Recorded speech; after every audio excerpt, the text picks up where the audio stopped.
श्रीराम नमस्कार. आज 12 ऑक्टोबर 2025 श्रीमद भगवद गीता व मनुष्य जीवन भाग 45. मागच्या भागामध्ये आपण एक 3-4 महिन्यांनी सुरुवात केली होती, त्यामुळे थोडस हळूहळू आपण सर्व विषय पहिले सगळे जे योग होते ते पाहत होतो. आणि भगवंताची भेट जर मनुष्याला किंवा भगवंत शक्ती ह्याचा अनुभव घ्यायचा असेल तर आपल्याला उचित कर्म किंवा नशिबामध्ये भोग येणं गरजेचं असतं. वाईट दुःख हे भगवंताची नेहमी आठवण करून देतात.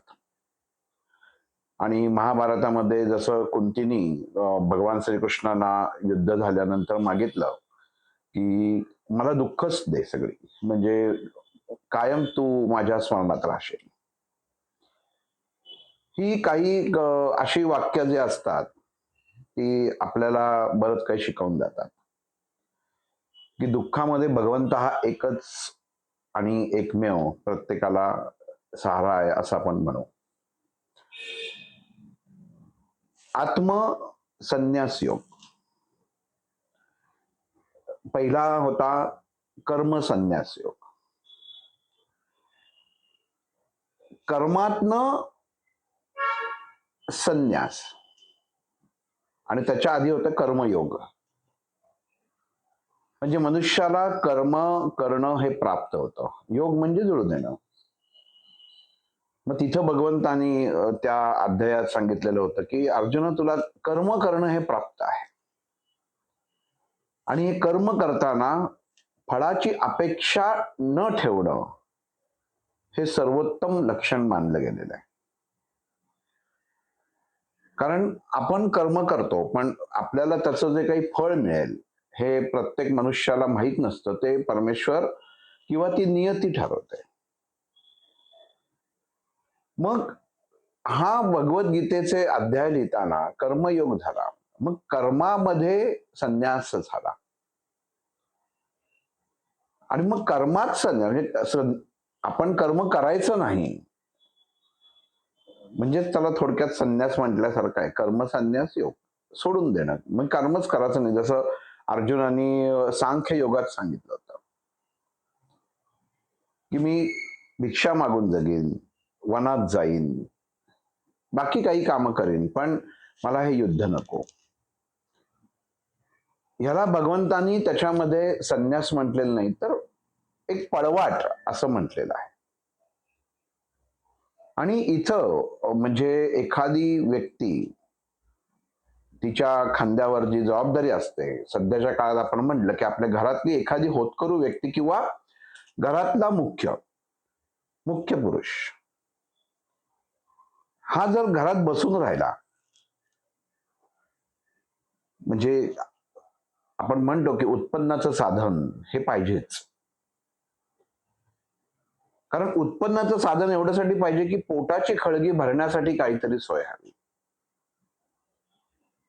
आणि भगवंतानी असं सांगितलं अर्जुनाला की आपण असं एक धरून चालू की एखादी घरातली व्यक्ती ती सुदृढ आहे पण ती घरामध्ये बसून राहिली आणि मग तिची पत्नी, त्याची पत्नी किंवा मुलं हे काम करतायत आणि पैसे कमावून आणतायत आणि त्याच्यावर बसून ही व्यक्ती खाते. आता हा भाग आपण जर आत्ता विचार केला तर खूप सोपा आणि सहजतेने वाटेल. ठीक आहे, बाबा सर्व्हिस करत नाहीत, नोकरी करत नाही, हरकत नाही, आई करते, मी करतो, आपल्याला काही पैशाची कमी नाही, घरदार सर्व सुखी आहे. पण भगवंतानी इथं वेगळं वर्णन केलंय की ज्या प्रकारे आता पत्नी असं धरून चाललो की पत्नी कामाला गेली, पत्नीला कामाच्या इथं होणारा त्रास, मुलगा कामाला गेला त्याला त्याच्या कामाच्या व्यापामध्ये होणारी दगदग किंवा त्रास, मुलीला तसाच होणारा त्रास, तर ह्याच्यामध्ये जे फळ मिळतं मग ते चांगलं असो किंवा वाईट, हा घरात बसलेला मनुष्य ते फळ भोगण्यासाठी कारण ठरतो. म्हणजे बायको गेली कामाला, तिने काम केलं, पण तिला होत नाही, पण तरी तिने काम केलं. घराची जबाबदारी खांद्यावर स्वीकारलेली आहे. तिने जाऊन सगळं काम करून आलं आणि घरात नवरा बसलाय, काही करत नाही. तर पत्नीला जो मानसिक त्रास होतो, तो मानसिक त्रास ह्या पुरुषालाही त्याच्या कर्मभोगामध्ये भोगायला लागतो. भगवंतानी कर्म संन्यास योग सांगताना असं सांगितलेलं आहे, की मी काही केलंच नाही. तो समजा माणूस म्हणला, की मी काय कर्माचा? मी कर्माला कारणच नाही. मी तर शांत घरात बसलेलो आहे. मी कोणाचं वाईट चिंतत नाही, कोणाच्या आध्यात नाही, मध्यात नाही. मी घरामध्ये बसलेलो आहे आणि भगवंताचं नामस्मरण करतोय. मग मला कर्म कसं दोष लागेल? तर मग इथं भगवंतांनी सांगितलेलं आहे, की जरी माझं नामस्मरण तू करत असलास तरी कर्तव्य हे एक मोठं कर्म आहे, जे मनुष्याला करणं प्राप्त आहे. मग इथं भगवंत अर्जुनाला सांगताना सांगतायत, की तुला जरी असं वाटलं, की हे सर्व पाप आहे, ह्याच्यातनं मला जे प्राप्त होणार आहे ते राज्य ह्या सर्वांना मारल्यानंतर जे दुःख मी बघणार आहे, ते मला सहन न होणार आहे. म्हणून मला त्याच्यात कुठेही बाहेर युद्धात पडायचं नाही. म्हणून मी आपला संन्यास घेतो आणि भिक्षेकरी होऊन राहतो. मग तेव्हा भगवंतांनी या पद्धतीने अर्जुनाला सांगितलं, की तू करता आहेस आणि करता आणि दुसरी गोष्ट म्हणजे क्षत्रिय आहेस. क्षत्रियाचा क्षात्र धर्म आहे लढणं. म्हणजे हा तो पहिला भाग झाला. आणि क्षात्र हा मनुष्य हा स्वतःच्या साठी नाही तर दुसऱ्यासाठी झटत असतो. हा क्षत्रिय धर्माचा सगळ्यात मोठा गुण आहे. जेवढे क्षत्रिय झाले तेवढे सर्व बघा, हे स्वतःसाठी नाही, हे दुसऱ्यासाठी लढलेले. त्याच्यात त्यांना सुख हे कमी मिळालेलं आहे, दुःख जास्त मिळालेलं आहे, पण दुसऱ्यासाठी लढणं ते सुद्धा फळाची अपेक्षा न ठेवता हे तसं स्वतःचं कर्तव्य किंवा काम असतं. मग इथं हे सांख्य योगामध्ये म्हणजे आत्मसन्यास योग आणि कर्मसन्यास योगामध्ये भगवंत जे सांगतात तेव्हा ते सांगतात की सांख्य योगामधला भाग हाच पुढे आलेला आहे. म्हणजे ज्याला सांख्य कळलं त्याला आत्मा कळला. अर्जुनाने भगवंताला जेव्हा प्रश्न केला हा तिसऱ्या ओळीमध्ये, की मधुसूदना तू सांगतोयस पण तू इतकं ज्ञान आतापर्यंत मला दिलेलं आहेस आणि या ज्ञानातनं सगळी जुळवाजुळवी करून तू जे आत्ता बोलतोयस ते मला समजायला थोडंसं अवघड जात आहे आणि मी गोंधळला आहे, अजून मी गोंधळतोय. श्रीकृष्णाच्या लक्षात आलं अर्जुन गोंधळतोय इथं. मग अर्जुनासारख्या स्थितप्रज्ञ माणसाची ही स्थिती असेल तर आपल्या सर्वसामान्य माणसाची स्थिती काय? म्हणजे काल एक जण माझ्याकडं गृहस्थ आले होते. ते म्हणाले की ज्ञानेश्वरी मी रोज ओवी ऐकतो पण मला काही कळतच नाही. खूप वर्ष झाली मी रोज ऐकतो पण मला कळतच नाही. कारण का? तर प्राकृत आहे. प्राकृत एका ओळीत असतं. पण जसं मग ज्ञानेश्वरांनी भगवद्गीता ही तसं म्हटलं तर संस्कृत प्राकृत भाषेत देववाणी जरी झाली तरी ती कळायला अवघड आहे. तुम्ही कुठल्या उद्देशाने ती बघता याच्यातनं त्याच्यात अर्थ निघतो. स्वार्थासाठी भगवद्गीता वाचायला प्रयत्न केला तर तुम्ही किती स्वार्थी उच्च दर्जाचे होऊ शकता हे भगवद्गीता शिकवते. आणि मी केलेलं स्वार्थीपणा मला कसं फळ देईल याचा जर विचार केला त्या अनुषंगाने भगवद्गीता वाचली तर तुम्हाला त्याचे परिणाम सुद्धा त्याच ठिकाणी मिळतील जे तुम्ही स्वार्थासाठी वाचलं असतं. तोच पॅरेग्राफ तोच परिच्छेद तुम्हाला हेही सांगतो की तू ज्या म्हणजे एखादी गोष्ट चुकीची करत असशील तर त्याचं फळ हेच आहे. पण त्यातनं एखाद्याला विकृत आनंद जर प्राप्त होत असेल त्या विकृत आनंदाचं हे पण फळ आहे. मग इथं भगवंतानी अर्जुनाला सांगितलं हरकत नाही, तुला मी सोपं अजून करून सांगतो. मग त्यांनी सांगितलं की तू सांख्यावरती लक्ष दे. सांख्य आणि योग हे दोन्ही एकच आहे. म्हणजे आपल्याला शब्द वाटेल की सांख्य योग हा एक आहे का, तर नाही. सांख्य वेगळा, योग वेगळा. सांख्य काय सांगतं? आत्मा हा महत्वाचा आहे. आत्मा शरीर धारण करतं. बाकी काही त्याचा शरीर काय करतं ह्याच्याशी त्याचं घेणं देणं नाही, हे सांख्य सांगतं.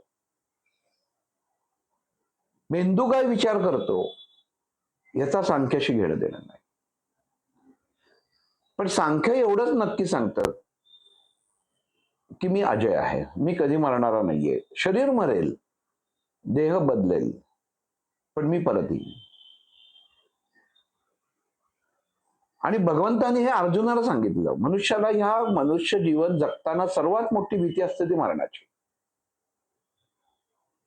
पण ज्या दिवशी त्याला कळेल की एक ना एक दिवस आपलं मरण लिहिलेलं आहे, त्या दिवसापासनं तो खरा कर्मयोगी व्हायला सुरुवात होईल. कारण नाहीतर तो स्वतःचा जीव वाचवायला एवढा धडपडत असतो, स्वतःच मनाची स्थिरता ठेवण्यासाठी एवढा धडपडत असतो की त्याच्यामध्ये तो जगणंच विसरून जातो. व ज्या दिवशी त्याला कळतं की माझ्या देहामध्ये, कारण आत्मा हा फक्त जड देह धारण करतो, सूक्ष्म धारण करत नाही. आणि जड देह हा कर्म करतो. आजचा मी हात हलवतोय, तुमच्याशी बोलतोय, हा जड देह आहे. आणि माझ्या शरीरामध्ये असलेला आत्मा हा स्थित आहे. त्याला मी काय बोलतोय, काय सांगतोय, काय हात हलवतोय याच्याशी काही घेणं देणं नाही. त्याचं काम एवढंच आहे, वेळ झाली बाजूला व्हायचं, शरीर निस्तेज राहतं, मला दुसरा देह धारण करायचा. हे कालचक्राचं गणित आहे. हे भगवंत अर्जुनाला सांगतात की अर्जुन हे कालचक्राचं गणित आहे. आणि हे प्रत्येक मनुष्याला सहजतेने स्वीकारणं गरजेचं आहे. म्हणून सांगितलं की काम, क्रोध, मोह, मत्सर, माया, अहंकार ह्या सर्व हे सगळे रिपू मनुष्याजवळ जरी असले तरी ते सहज सोडता आले पाहिजेत. मग जीवनामध्ये जर सहज सोडता आलं तर मनुष्याला कुठल्याही गोष्टीचं अडकून बसणं लागत नाही आणि तो सहजतेने जीवनाची उत्तम वाटचाल करू शकतो. मी एखादं चांगलं काम केलं आणि मी अपेक्षा करत बसलो, लोकांनी यावं, मला छान छान म्हणावं, माझी पाठ थोपटावी, मला काहीतरी द्यावं, ही अपेक्षा झाली.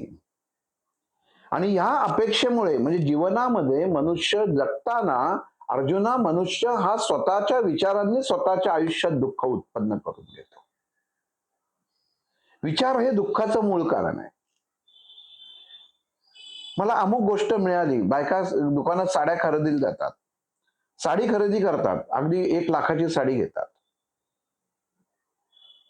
घरी आनंद होतो, घरी दाखवलं जातं की छान उत्तम साडी, मग मी आता दिवाळी आली आहे, अमुक ह्या दिवशी नेसेन, तुम्हाला ओवाळीन वगैरे असं सगळं सांगितलं जातं. आणि शेजारची एक बाजूची त्यांची खरेदी झाली ते दाखवायला येतात. मग आपण बघतो, आपल्या मनात पहिल्यांदा असं माझी लाखाची आहे, तिची 10,000ची आहे. पण आपण म्हणतो वा वा किती छान मिळाली ना, म्हणजे स्वस्तात सुद्धा चांगलं असतं, आपण असं बोलून मोकळा होतो. आणि आपली लाखाची असते त्यामुळे ती बोलतच नाही, पण ती एकच वाक्य म्हणते की हो का, केवढ्याला घेतली, लाखाला का? अरे आम्ही अशी अहो आपण अशीच बघितली होती नाही का, ती फक्त 30,000तच होती. हे एक वाक्य आपल्या मनामध्ये आनंद जो आतापर्यंत जो स्थिर असतो, स्थित असतो, जो उपभोगत असतो, त्याचं दुःखात रूपांतर होतं. आणि मनामध्ये विचार उत्पन्न व्हायला सुरुवात होते, खरंच 30,000ला नाही ना, म्हणजे आपण फसलो नाही ना, हा विचार पहिला येतो. मग आपणच मनाशी द्वंद्व करायला लागतो. छे छे, हिने काय 10,000चं पोतं घेऊन आलेली आहे, कळतंय मला, हिचं बघणं मला माहितीये, हिचीच काहीतरी आणलेली आहे आणि हिला काही त्यातलं कळत नाही. हे त्याला नाव ठेवत नाहीये, हे आपण आत्मिक समाधान करायचा प्रयत्न करत असतो. आपण आपल्याला एक मन सांगत असतं नाही, ही बोलते ती कदाचित तथ्य आहे, पण आपण आपल्या मनाशी भांडण करत असतो की नाही नाही, मी आणलंय ते बरोबर आहे आणि हे सिद्ध होणं गरजेचं आहे. मग तेवढ्यात तिसरी एखादी व्यक्ती येते, मग दोन्ही साड्या बघते आणि मग ती म्हणते, हो का केवढ्याची? तर ती म्हणते की काय लाखवर आहे, पण ही म्हणते 30,000ची आहे, पण मी लाखाला घेतली. मग तिसरी व्यक्ती म्हणते, नाही नाही, वाटते ना लाखाचीच आहे, लाखाची काय 1,25,00,000ची सुद्धा असेल. या बाईला परत एक समाधान लागतं की चला, म्हणजे मला स्वस्तात पडली, हे त्याच्यात तिला आलेलं समाधान आहे.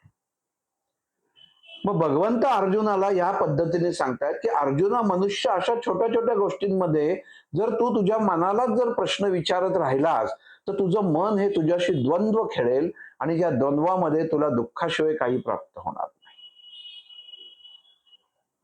एक उदाहरण अजून सांगतो आठवलं म्हणून, की राजा सिकंदर जेव्हा युद्धावर निघाला होता, तो एका कुठल्या तरी राज्यातनं जात होता आणि नदीच्या पलीकडच्या तीरावरती तो एक झोपडी बघतो आणि तो अख्ख्या पूर्ण प्रदेशामध्ये सिकंदर राजा आणि त्याचं सैन्य येणार म्हणून कोणीही नसतं, पण तो पलीकडं त्या नदीच्या किनारी एक झोपडी बघतो, लाईट बघतो, त्याच्यामध्ये दिवा बघतो लागलेला आणि सैनिकाला सांगतो की कोण आहे, जाऊन जरा बघून घे. कारण जर हे सांगितलं गेलं की मी इथनं जाणार आहे, माझं सैन्य जाणार आहे, तर इथं ह्या मार्गात मला कोणी दिसता कामा नये. हे असं असताना असं कोण आहे की तो तिथं थांबलेला आहे? आणि मग सैनिक जातो तिथं आणि पलीकडे एक संन्यासी बसलेला असतो आणि तो म्हणतो, कोण आहात तुम्ही? इथं काय करताय? तुम्हाला माहित नाही का राजा सिकंदर इथनं जाणार? मग तो म्हणतो, जाणार आहे तर जाऊ दे, मग त्याच्याशी काय, माझं काय? तुम्ही असं म्हणे उद्धटपणे उत्तर देऊ नका, नाही तर पुढच्या क्षणी तुमची मान तुमच्या धडावरती राहणार नाही. हा संन्यासी त्या नोकराला की जो सेवक आलेला असतो त्याला म्हणतो, तुझ्या राजाला जाऊन सांग, तुझ्या तलवारीत ती धार नाही की तू येऊन माझं इथं मुंडकं उडवू शकतोस, किंवा तुझ्या शब्दात तो जोर नाही की त्यांनी तुम्हाला आज्ञा करावी आणि तुम्ही येऊन माझं मुंडकं धडा वेगळं करावं. त्या सेवकाला, अलेक्झांडरला हे सांगणं प्राप्त होतं की काय घडलं ते, आणि मग अलेक्झांडर तिथे येतो, त्या संन्यासाकडे बघतो, तो म्हणतो, काय तू जर पहिल्यांदा तूच जर आला असतास तर त्या सैनिकाची वेळ वाचला असता ना, तो अजून थोडा पुढे गेला असता. आणि मग त्याला सिकंदर त्याला म्हणतो की तुला कळत नाही का, आम्ही इथनं चाललोय, हे त्याचं फरमान निघालं असताना तू इथं कसा थांबतो? आणि तो संत म्हणतो की ही ही जागा तुझ्या ह्याला पुरावा काय? तर म्हणतो, पुरावा काय म्हणजे मी जिंकत चाललोय. म्हणतो, बर बस जरा. त्याला म्हणतो, जरा क्षणभर विश्रांती घे. म्हणतो, ठीक आहे. सिकंदर बसतो. मग तो संत त्याला आत्मानंद आणून एक थंड जल देतो, तो हे पी. त्याला समाधान वाटतं सिकंदरला. म्हणतो, वा किती छान, बरं वाटतं म्हणे. पण तुम्ही इथं थांबायला नाही पाहिजे, तुम्ही ताबडतोब जा, नाहीतर मी शिक्षा करेन तुम्हाला. म्हणतो, ठीक आहे, फक्त मला एक दोन प्रश्नांची उत्तर दे. मला एवढं सांग की हा सगळा काय, तुझं उद्दिष्ट काय? हे सगळे तोफा वगैरे शस्त्र अस्त्र सगळं घेऊन चाललंय. म्हटलं, पुढचं मी राज्य घेणार आहे. म्हटलं, बर, ते घेतल्यावर पुढं? मग अजून काही प्रदेश घेणार आहे. तर म्हटल्यावर बरं, मग पुढं? मग काही नाही, मी पृथ्वी जिंकणार म्हणला. म्हटलं, बरं, म्हणजे पृथ्वीवर राज्य करणार? तो म्हटलं, हो. मग पुढं? तो पुढं काय? मग तोपर्यंत माझं वय होईल आणि मला जिंकाचं काही राहणार नाही, आणि मग मी ठरवलेलं आहे की मी सगळं जगत जेता झालो, सगळ्यांनी घोषित केलं की मी जगत जेता आहे, की मग मी शांत बसणार, चिंतन करणार. तुम्ही जसं आता छान थंडगार पाणी दिलंय, त्याचा आस्वाद जो मी आता घेतला, तसा आस्वाद मी तेव्हा घेणार. ते संत फक्त थोडस हसतात. सिकंदर त्यांना विचारतो, तुम्ही हसलात का? तो म्हणतो, 2 मिनिटापूर्वी तो अनुभव तू घेतलास, जो तू नंतर घेणार आहेस. पण मला जे साध्य करायला तू निघालाय, ते साध्य केल्यानंतर तुला जर तुझं उद्दिष्ट फक्त एवढंच असेल की मला मनाची शांती मिळावी आणि असंच जल थंड प्यावं मी, आणि शांत बसावं, तर ते उद्दिष्ट तू आत्ता साध्य करू शकतोस. ही लढाई वगैरे सगळं सोडून दे, ह्याच्यात काहीही नाहीये.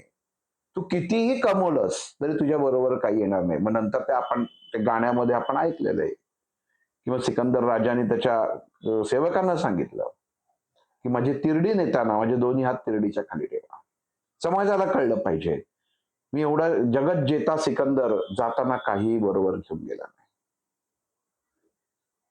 मग तसं इथं भगवंत अर्जुनाला सांगतायत की कर्म करायचं काम फक्त तुझं आहे.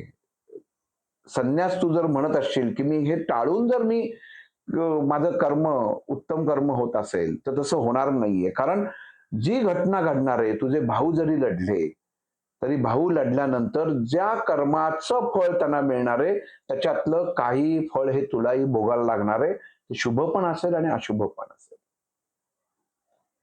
मग त्याच्यापेक्षा उत्तम कर्म करायचा प्रयत्न कर, कर्मात अडकू नको. मनुष्य कर्मात अडकतो आणि स्वतःचा जास्त विचार करू नको. हे समोर भीष्माचार्य, हे आचार्य द्रोण, कृपाचार्य ही सगळी मंडळी आहेत ही स्वतःचा विचार करत नाहीये. भीष्माचार्यांनी जर स्वतःचा विचार केला असता तर या युद्धभूमीवरती आले नसते. त्यांनी कर्तव्याचा विचार केला. त्यांना माहिती आहे की मी चुकीची बाजू घेतलेली आहे, पण दिलेला शब्द पाळण्यासाठी आणि कर्तव्यासाठी ते स्वतःचा देह तिथं त्यागाला तयार झालेले आहेत. म्हणजे ही याला आहुती म्हणतात. पण याचं फळ सुद्धा, कर्माचं फळ सुद्धा त्यांना माहिती आहे. भीष्माचार्यांना कर्माचं फळ माहिती होतं की आपण कौरवांच्या बाजूने लढून सुद्धा आपल्याला काय प्राप्त होणार आहे. पण गंमत अशी होती की त्याच्यात त्यांनी सुख एवढ्यासाठी मानलं की ज्यावेळी भीष्माचार्यांना कळलं की पांडवांच्या म्हणजे अर्जुनाच्या रथाचं सारथ्य हा भगवान श्रीकृष्ण करणार आहे, तेव्हा भीष्माचार्यांच्या मनात आलं माझं मरण ज्या क्षणी येईल त्या क्षणी माझ्या समोर हा परमेश्वर भगवंत वासुदेव साक्षात असेल, याच्यासारखं मोठं भाग्य ते काय. विचार ह्याला म्हणतात. द्रोणाचार्यांनीही असाच विचार केला. दोघांनाही शिकवलं, कौरवांनाही द्रोणाचार्यांनी शिकवलं आणि पांडवांनाही शिकवलं. पण माझा ज्याला जो माझा आवडता आहे असा हा शिष्य अर्जुन काय पराक्रम गाजवतो हे कळणं गरजेचं आहे. आणि त्याच्यासाठी मी इथं थांबणं गरजेचं आहे. कारण सोपी गोष्ट आहे, तुमच्या बाजूनी जर कोण लढत असेल तर तो कसा लढतोय हे तुम्हाला कळत नाही, पण तीच व्यक्ती समोर असेल तर ती कशी लढते किंवा काय कृती करते तुम्हाला इकडनं सहज दिसू शकतं. म्हणून कायम सांगितलेलं आहे, शास्त्रात सांगतात, अध्यात्मात सांगतात की भगवंत हा बरोबर असतो आणि शत्रू हा कायम समोर असतो. जीवन शत्रू म्हणजे एखादी व्यक्ती नाहीये. शत्रू म्हणजे आपल्या मनाचा तो विचार, जो विचार आपलं आयुष्य, आपली वैचारिकता खच्चीकरण करतो. मग इथं भगवंताने अर्जुनाला सांगितलंय, हे पार्था तुझ्या मनात जो विचार आलाय तो सोडून देतो, धरून बसतोस. मला युद्ध करायचं आहे तर ह्याच्या परिणामाची चिंता तू करू नकोस. कारण परिणाम काय होतील ह्याचे तुला आत्ता माहित नाहीये. पण उद्या घडणारी गोष्ट, उद्या माझं मरण येणार आहे हे जर प्रत्येक माणसाच्या जर डोक्यात असेल तर तो काम न करून कसं चालेल. अमुक अमुक रस्त्यावरनं जाताना इथं ऍक्सिडेंट होऊ शकतो. अमुक आता जसं आपण म्हणलं की विमानाचा अपघात झाल्यानंतर बरेच जण विमान प्रवास करायला टाळायला लागले त्या एअर इंडियातनं. पण एखाद्याचा मृत्यू तिथंच लिहिला असेल तर तुम्ही कितीही पळाचा प्रयत्न केलात तरी तो क्षण आणि तो दिवस बदलत नाही, हे प्रत्येकाने लक्षात घ्यायला पाहिजे. आणि इथंच भगवान श्रीकृष्ण अर्जुनाला सांगतायत की हे मनाशी निगडीत आहे. तू जर आनंदाने जगला नाहीस, एखादं फूल हातात घेतलंस आणि ते फूल जर तुला चुरगळलंस तर आणि त्याचा जर सुगंध घेतलास तर त्या फुलाची कोमलता, फुलाचं सौंदर्य तुला कळणार नाही. पण ते फूल थोडं जर लांब केलंस, लांबनं बघितलंस, ते तुला डोलताना दिसणार आहे. हे मनाचं सौंदर्य पाहिजे आणि ही तुझी दृष्टी पाहिजे. आपण आपल्यापासून वेगळं होणं पाहिजे. भोग घेताना भोगून जर त्यातनं मोकळा झालास, जर भोग हा सम घेतला तरच तो भोग उत्तम भोग ठरतो अर्जुना, अन्यथा त्याचे परिणाम विपरीत होतात. संन्यास झाला म्हणजे स्त्रीत्वाच्यापासनं भोगापासनं मनुष्य जर लांब गेला, पण त्याचं मन जर तिचं अडकून राहिलं तर तो संन्यासी होत नाही. आणि घरामध्ये बसलेली व्यक्ती जर मनामध्ये भोगाची स्वप्न बघत असेल तर त्यांनी ते भोगल्यासारखंच होतं. म्हणून तू कशात अडकून राहू नकोस. मनाला आलेला विचार, मनात येणाऱ्या घटना, तुझ्या जीवनात घडलेल्या घटना, मी जे सांगतोय त्या अनुषंगाने तू वाग. कर्माचा संन्यास करायला जाऊ नको, तेव्हाच तो प्राप्त होशील जेव्हा तू त्याला आपल्यापासनं मोकळं करशील. आणि तू त्याच्यावरती विचार करणं, आपण जीवनामध्ये क्षणोक्षणी एखाद्या गोष्टींवरती विचार करत बसलेला असतो आणि ही गोष्ट आपल्याला भोगाला कारणीभूत ठरतात आणि रोगाला कारणीभूत ठरतात. कारण रोग आणि भोग हे एकाच नाण्याचे दोन बाजू आहेत. रोग आला की भोग आला आणि भोग आला की रोग आला. रस्त्याने आपण चाललेलो आहे आणि एखाद्याने कुठनं तरी चिखल टाकला, आपण चाललो असं धरून चालला, टाकला, वरनं कोणीतरी आमटी टाकली, भात टाकला, चिखल टाकला, आपल्या अंगावर उडला. आपण लगेच थांबतो, वरती बघतो किंवा करतो, त्याला 2 शिव्या देतो, भांडायला सुरुवात करतो. मग ती व्यक्ती म्हणते की मी मुद्दामून टाकलेलं नव्हतं, मी वरनं टाकाला आणि तुम्ही यायला ही एक वेळ झाली आणि तुमच्या अंगावर उडलं आणि काही एवढं उडलेलं नाही, बाजूला पडलेलं आहे आणि मग वादात वाद उत्पन्न होतात आणि हा वाद घेऊन आपण पुढच्या कामाला जातो. पण मनामध्ये तेच असतं की माझ्या अंगावर उडलेस, कपडे घाणेरडे झालेत, मला घरी जायला लागेल, सगळं धुवायला लागेल. तिथं आपण पाणी हे करत बसतो, तळतळ तळतळ चिडचिड चिडचिड सगळी करत बसतो. त्या माणसाला 10 वेळा बोलतो. मग ते अजून मित्रांना कोणी भेटलं त्याला सांगतो, असं झालं तसं झालं. तो अजून सांगतो, कशाला सोडलं त्याला जाऊन 2 शिव्या घाल, ते उचलून त्याच्या घरात नेऊन टाक. इतकं घटना घडत असतात की मनुष्याचं मन हे त्याच्यात आपल्या देहामध्ये आणि विचारांमध्ये अडकतं. काम, क्रोध आणि राग हा सुद्धा त्याच्यामध्ये जागृत अवस्थेत येतो. आणि हे सिद्धच आहे की जो मनुष्य रागात बोलतो किंवा ज्या माणसाचा रागावर नियंत्रण नाही, तो उत्तम क्रिया करू शकत नाही. आणि मग त्याचा दिवस तसाच जातो, घरी जातो, बायकोला कटकट करतो की हे सगळं उडाले, तुला तू हे कर, ते नीट साबण हे कर, त्याच्यातनं जाणार नाही तर लॉन्ड्रीत टाक. हजारो गोष्टी त्याच्यामध्ये घडत असतात आणि तो दिवस आणि त्याची शक्ती पूर्ण वाया घालवतो.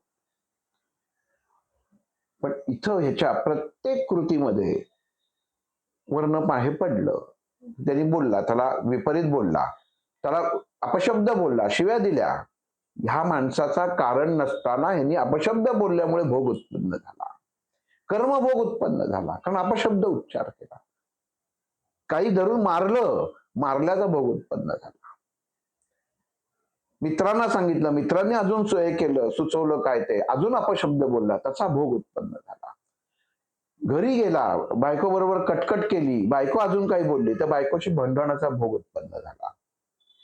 असं सगळं करून कपडे बदलतो, पण तावानी घराबाहेर पडतो. आज दिवसाचा सत्यानाश झाला, आज काही काम होत नाही, अमुक तमुक सगळं करत जेव्हा संध्याकाळी घरी येतो तरी त्याच्या डोक्यामधनं ते पडलेला अंगावर पडलेली घाण किंवा तो पदार्थ हा काही विसरत नाही.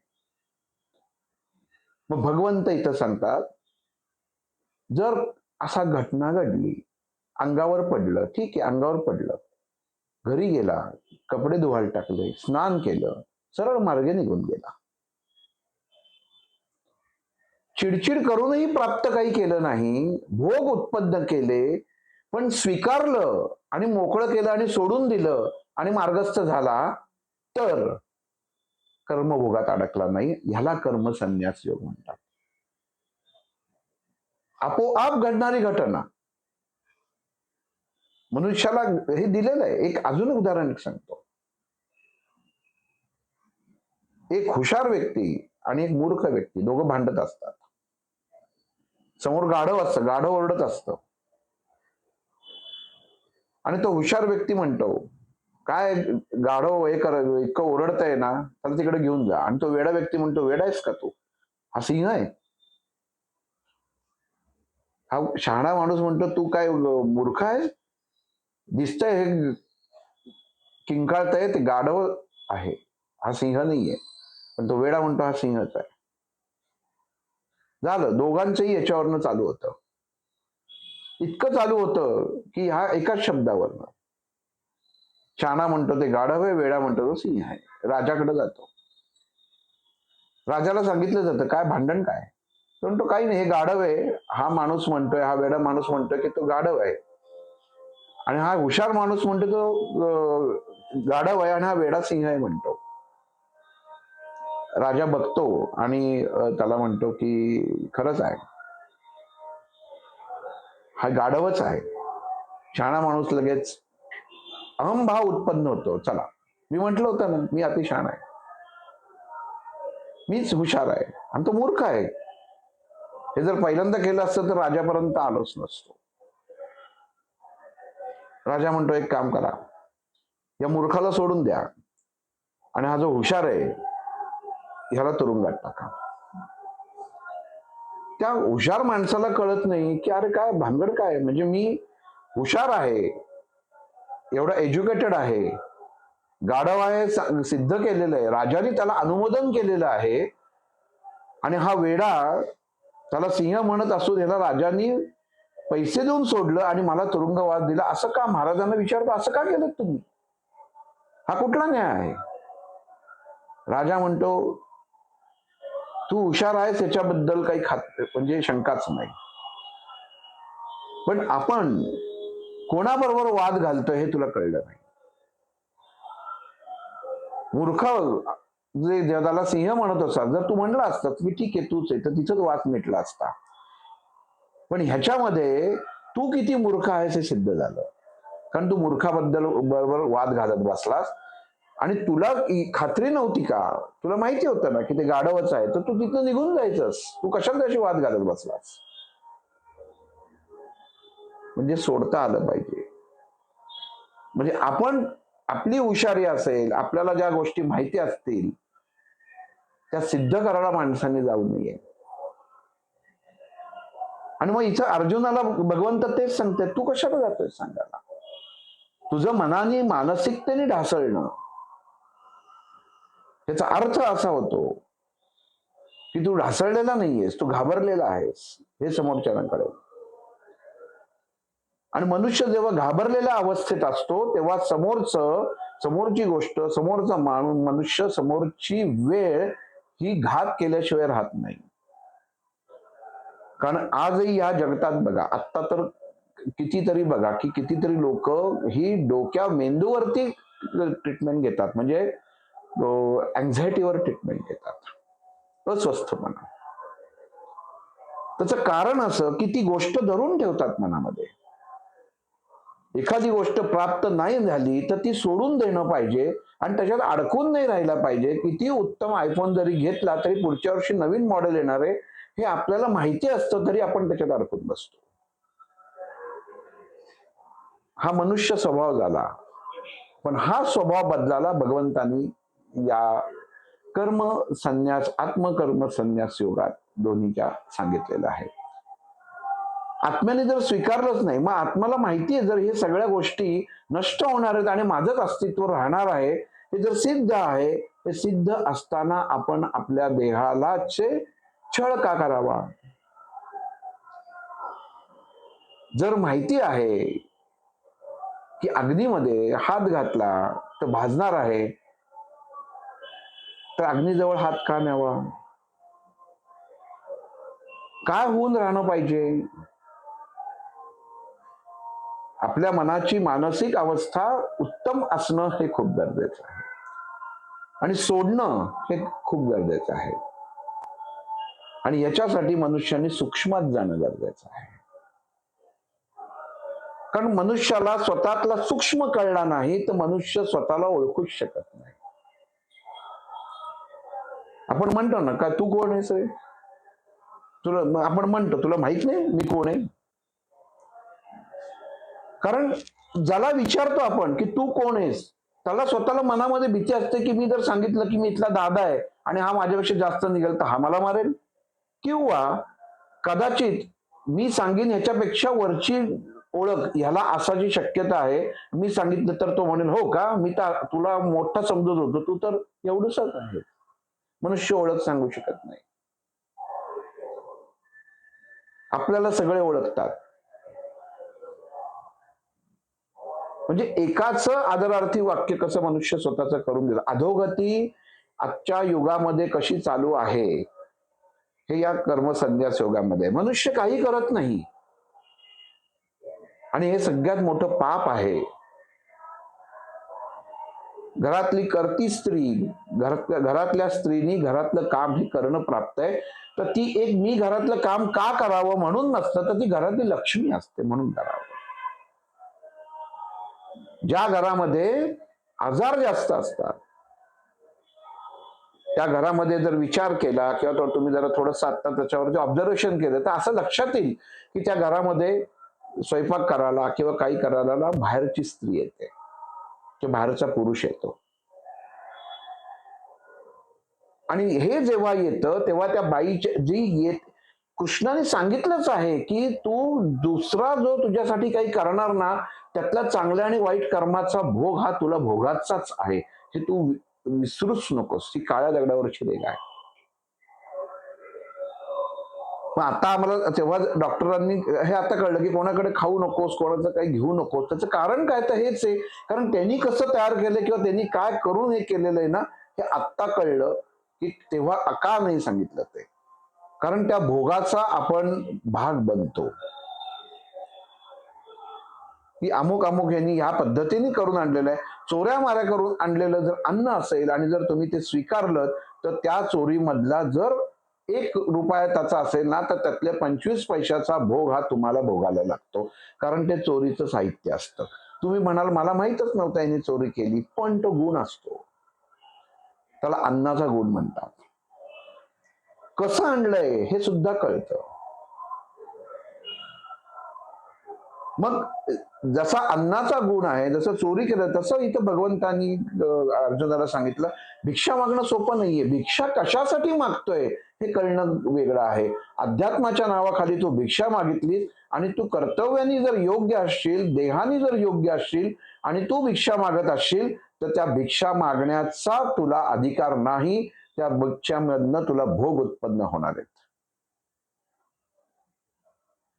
जर तू शास्त्राला धरून भिक्षा मागत असशील की एक मूठ मला मिळाली तर त्यातले मी अमुक दान करीन आणि त्याच्यामध्ये बाकीची जे उरेल ते मी घेईन, ही शास्त्राने सांगितल्याप्रमाणे जर करणार असशील तर त्याला भिक्षा मिळतात. पण तेव्हाच जेव्हा तुझ्या समोर उपजीविकेचं कुठलं साधन नसेल. आणि जर तू संन्यास धर्म स्वीकारला तर संन्यासाची सर्व जी लक्षणं असतात ती तुझ्यात आहेत का? मनुष्य याचा विचार करत नाही. आज असलेला प्रत्येक संन्यासी, आज असलेले सगळे आपण जे बाजूला बसतो राजे म्हणजे जे महाराज बिराज सगळे जे बनलेले आहेत हे एका भोगामध्ये सगळे अडकलेले आहेत. आणि भोगामध्ये अडकाचं कारण की अळद्या हळकुंडाने पिवळं होणं. मग ज्याच्यातनं हे सुटूच शकत नाही, याच्यामधनं तुम्हाला लोकांकडनं घ्यायचा काही अधिकार नाही. कारण त्याच्याबद्दल जर तुम्ही कोणाकडनं काही घेतलं, मदत जरी घेतली तरी ती भोगाला तुम्हाला लागणार आहे. म्हणून भगवंतांनी इथं अर्जुनाला सांगितलं 5 सुईच्या टोका एवढी जमीन जरी तुम्हाला मिळाली असती तरी ती जमीन त्यांनी कशी मिळवली ती गावं हे सुद्धा महत्वाचं असतं. तेव्हा सुद्धा पार्था तुम्हाला भोग हे भोगालाच लागले असते. सुईच्या टोका एवढी जमीन मागितली होती ना. पण शेवटी ती जमीन झाली. सुईचं टोक का होईना कुठेतरी अस्तित्व झालं. ते अस्तित्व कसं निर्माण केलंय हे कळणं गरजेचं असतं. त्या निर्माण करताना जर तुम्ही चुकीचा मार्ग अवलंब केला असेल तर ह्याच्यामध्ये तुला पार्था भोग भोगालाच लागतात आणि तुझ्या बरोबर तुझ्या घरच्यांनाही म्हणजे तुझ्या बायका मुलांनाही भोग भोगायला लागतात. मनुष्याचा हा आता सगळ्यात मोठा चालू असलेला हा योग आहे. हा जो कर्म संन्यास योग आहे हा आता आपल्या 21व्या आत्ताच्या शतकामध्ये चालू आहे असं म्हणलं तरी हरकत नाही. की भोगच इतके भोगत आहेत, आपण विचार करत नाही परिस्थितीचा, का अस्थिरता आलेली आहे. भगवंतांनी सांगून ठेवलं, जिथं अति होणार तिथं माती होणार. तत्व बिघडलेली आहेत, तत्व बदलत चाललेले आहेत. उगाच पाऊस जास्त पडत नाही किंवा उगाचच भूकंप होत नाही. एखाद्या बोटीमध्ये जर 20 प्रवाशांची बोट असेल तर तिथं 30-40 जर भरले तर ती बोट बुडणार, हे सांगायला एखादा अडाणी किंवा एखादा उत्तम ज्ञानपंडित असायची गरज नाहीये, कारण ते गणितच चुकीचं आहे. मग तसंच गणित आत्ता पृथ्वीच्या बाबतीत आहे. म्हणून हे सगळं घडतंय. निर्माण झालेली ऊर्जा, निर्माण झालेली उष्णता, न निर्माण होणार आकाश. बाकी पंचतत्वांचं कितीही तुम्ही विरुद्ध किंवा त्याच्या विरोधात काम केलं तरी 5 तत्व समप्रमाणात राहतात. आणि मग ही 5 तत्व स्वतःला माहिती आहे की त्यांचं अस्तित्व ते मिटू देत नाही, ती राहतातच. मग भगवंतानी इथं अर्जुनाला तेच सांगितलेलं आहे, सोडून दे, सहजतेने स्वीकार. जे गांडीव तुझ्या खांद्यावरनं गळून पडलं त्याचा मानच तू ठेवला नाहीयेस. प्रतिज्ञा तर केलीस, माझ्या गांडीवाला जर कोणी नाव ठेवलं तर त्याचा मी त्या माणसाला मारून टाकीन. त्याच्यासाठी एक अध्याय केलेला होता. युधिष्ठिर बोलला होता, उपयोग काय तुझ्या गांडीवाचा, युद्ध तर अजून चालूच आहे. तू तर मोठा पेशाने म्हणला होतास की मी एका दिवसात संपवीत, अमुक करीन. राग आला होता अर्जुनाला, माझ्या धनुष्याचा अपमान केला. आणि प्रतिज्ञा होती की जो अपमान करेल त्याला मारणार. आणि मग जेव्हा युधिष्ठिराला कळलं हे की असं असं आहे, मग श्रीकृष्णांनी त्याच्यात हे केलं, एखाद्याची प्रतारणा केली तर त्याला मारल्यासारखंच आहे.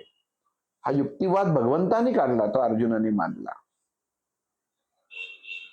पण इथं भगवंतच पार्थाला सांगतात की पार्था सहज सोडून दे. गोष्ट सोडलीस तर तुला त्रास होणार नाही, भोगच उत्पन्न होणार नाही, तोच संन्यास आहे. आपण घेऊन बसतो म्हणून भोग उत्पन्न होतो. मीच अस्तित्वच नाकारलं, मी नाहीच, मी तो आहे, तो भगवंत आहे, हे जर नाकारलं, मी म्हणजे तो आत्मा आहे जो सांख्य आहे, हेच जर नाकारलं की हा देह फक्त माझा आहे, तो तात्पुरता आहे, हे जर तू नाकारलं, स्वीकारलंस, तर तुझं जीवन सहजतेने जाईल. मग तुला हा प्रश्न पडणारच नाही की यांना कसं मारू, कारण तू कर्म करायला आलेला आहे, ते तर तुला करणं प्राप्तच आहे. आणि तू जे म्हणतोयस की याच्यातनं सगळ्यातनं सुटून जातो गोंधळलेल्या अवस्थेत, कसं जगाचा मनुष्यानी, तर याचं उत्तर आहे सहजतेने सोडणं गरजेचं आहे. अडकून राहू नकोस आणि मनामध्ये विचार उत्पन्न करू नको. प्रत्येक मनुष्याच्या जीवनात कुठलाही विचार करून बघा, तो विचार त्या क्षणी संपत नाही. तो विचार कुठेतरी अजून तुम्हाला त्याच्यावरती विचार करायला लावतो. आता इथून निरूपण झालं, एकांकडे जायचंय की ठीक आहे, आता लक्षात आलं की आता आपल्याला जायचंय, किती वाजले, निघायचं असेल, आता बंद करूया. पण त्याच्याबरोबर 10 विचार, कोणी खाली आला असेल का, कोणी असं फोन करत असेल का, म्हणजे उत्पत्ती होते विचारांची. माझं निरूपण झाल्यानंतर मी जाईन, बस, संन्यास झाला. काळ वेळ ही ठरलेली आहे. आपण त्या सांगितलं भगवंतानी अर्जुनाला, काळ वेळ ठरवणार तू कोण आहेस. नंतर जसं आपण म्हणतो की त्यांनी प्रतिज्ञा घेतली आणि सूर्य झाकोळला श्रीकृष्णाने, जयद्रथाचा अर्जुनाने वध केला, ती परिस्थिती सदृश्य उत्पन्न केली त्यांनी. पण कशासाठी केली? अर्जुनावर प्रेम होतं म्हणून नाही केली. भगवंत तुम्हाला प्रत्येक क्षणी त्या याच्यामध्ये सहाय्य करत असतो, पण मनुष्य मूर्खपणा करत असतो, कारण ती अर्जुनाची प्रतिज्ञा मूर्खपणाची होती. आताताईपणाने रागामध्ये केलेली प्रतिज्ञा, रागामध्ये केलेली एखादी गोष्ट, रागामध्ये केलेलं एखादं स्टेटमेंट हे तुमच्या जीवावर बेतू शकतं. तिथं आपल्याला भगवान श्रीकृष्ण भेटेलच असं नाही. म्हणून भगवंतानी इथं आधी सांगितलेलं आहे, संयम ठेव, अंगात घेऊच नकोस. अंगावर काहीतरी पडलं कावळा वरनं कावळ्याने घाण केली, तुम्ही कावळ्याला शिवाय देऊ शकणार नाही, स्वीकारायला लागेल. माणसाने केलं म्हणून तुम्हाला लक्षात येते की मी ज्याला साथ दिला तो प्रतिसाद देऊ शकतो, कावळा प्रतिसाद देऊ शकणार नाही म्हणून तुमचं मन म्हणतं की जाऊ दे, सोडून दे, आता काय करणार, दोन शिव्या देऊन मोकळा होतो, आपण स्वतः स्वच्छता करून घेतो. पण मनुष्य असेल तर भांडत बसतो, हा मनुष्याचा स्वभाव आहे, हा स्वभाव बदलायला पाहिजे, असं भगवंत इथं अर्जुनाला सांगतो. सोडून दे, सहजतेने घे. मला आज मिळालं, ठीक आहे. मला लूज मोशन होत आहेत, पण माझ्या आज नेमकं जिथं जेवायला गेलो तिथं बासुंदी आली. तुम्ही म्हणाल नाही नाही मला नको, आज मला लूज मोशन होत आहेत. भगवंतानी तुमच्या समोर बासुंदी आणून ठेवली, त्या घरातल्या माणसाने नाही ठेवलेली. भगवंत अर्जुनाला हेच सांगते, अरे तू तुझं स्वतःचं कर्तेपणच मनुष्य विसरत नाही. त्याला वाटतं मी केलंय, तो मला कधी त्याच्यामध्ये सांगतच नाही की भगवंत तू केलंयस म्हणून हे मला मिळतंय, मग मीच तुझा जो तारणहार आहे. जर भगवंत अर्जुनासाठी स्वतःचं सुदर्शन चक्राने तो सूर्याचा अस्त झाला हे जर आभास निर्माण करू शकतो, हा आभास तुम्ही डोळ्यासमोर कधी प्रसंग आणा आणि बघा बरं, इतकं सोपं आहे का? एवढे बाकीचे योद्धे मूर्ख होते का? की सूर्यासमोर एखादा ढग येणं आणि सूर्याची किरण लपणं आणि अंधार पडणं की तुम्हाला सहजता असं वाटतं की बाकीचे कौरवांकडे निर्बुद्ध माणसं होती, पांडवांकडे निर्बुद्ध माणसं होती? पण भगवंतानी रचलेली क्षणिक माया होती, ज्या मायेचं अर्जुन आणि जयद्रथ हे दोन बळी होते. कारण अर्जुनाची मती सगळी भंगलेली होती, रागाने तो चिडचिड त्यांनी केलेली होती, त्याला काहीही दिसत नव्हतं. आणि जयद्रथ हा फक्त त्याला एवढंच माहिती होतं की सूर्यास्त झाला की मी जिवंत राहणार, ह्या मानसिक विचारामध्ये त्याला कळलं नाही की खरंच सूर्यास्त झाला का नाही ते. आणि तो मूर्खासारखा मागं उभा होता, तो पुढे येऊन उभा राहिला. ही त्याची अवैचारिकता झाली. भगवंत सांगतात, अर्जुना विचार हा सगळ्यात महत्वाचा आहे. ज्या क्षणी मनुष्य अविचारी बनतो तेव्हा त्याच्या आतनं चुकीची क्रिया घडते आणि ती जीवावर बेतू शकते. याचं उत्तम उदाहरण म्हणजे जयद्रथ आहे. हुशार होता जयद्रथ, पराक्रमी होता, शूर होता. पण जेव्हा मनुष्य एखादा महत्वाकांक्षी दोन्ही पद्धतीने बनतो की मीच अति हुशार आहे आणि केलेलं आहे, आता मी निर्धास्त आहे, जेव्हा त्याला वाटतं तेव्हा त्याची बुद्धी भ्रष्ट होते आणि त्याला त्यावेळी तिथं अंधार वाटला आणि तो मागणं पुढे आला. आणि तेव्हा त्यांना सगळ्यांनी सांगितलं सुद्धा, तू पुढं कशाला आला? आणि ज्या क्षणी पुढे आला त्या क्षणी भगवंताने अर्जुनाला सांगितलं, कारण त्यावेळी भगवंत अर्जुनाच्या बरोबर होता. मारताला आला बघ. पण प्रत्येक वेळी आपल्या जीवनामध्ये तो भगवंत असेलच असा नाही, म्हणून भगवंतांनी इथं भगवद्गीतेत सांगितलंय, अर्जुना सर्वसामान्य जीवन जगताना सोडून दे. सोडून दिलंस तर माझीही गरज लागणार नाही रे, आणि तू सोडलंस म्हणजेच मी तुझ्या बरोबर आहे. इतकं सोपं आहे. तू सोडायचं शिकलास म्हणजे मी तुझ्या बरोबर आहे. नाहीतर तू जे काही करणार आहेस ना, तर तुझ्या कर्माच्या भोगाप्रमाणे मी तुला त्या अनुषंगाने मदतही करणारच आहे. पण मला असं वाटतं की तू कर्माचा संन्यास तुला हातनं घडावा आणि तू हातातनं हे सगळं सोडावंच. कशातही अडकू नकोस, मोकळा हो. आणि मग अर्जुन याच्यावरती भगवान श्रीकृष्णांना काय प्रश्न विचारतो पुढच्या भागात पाहू. श्रीराम.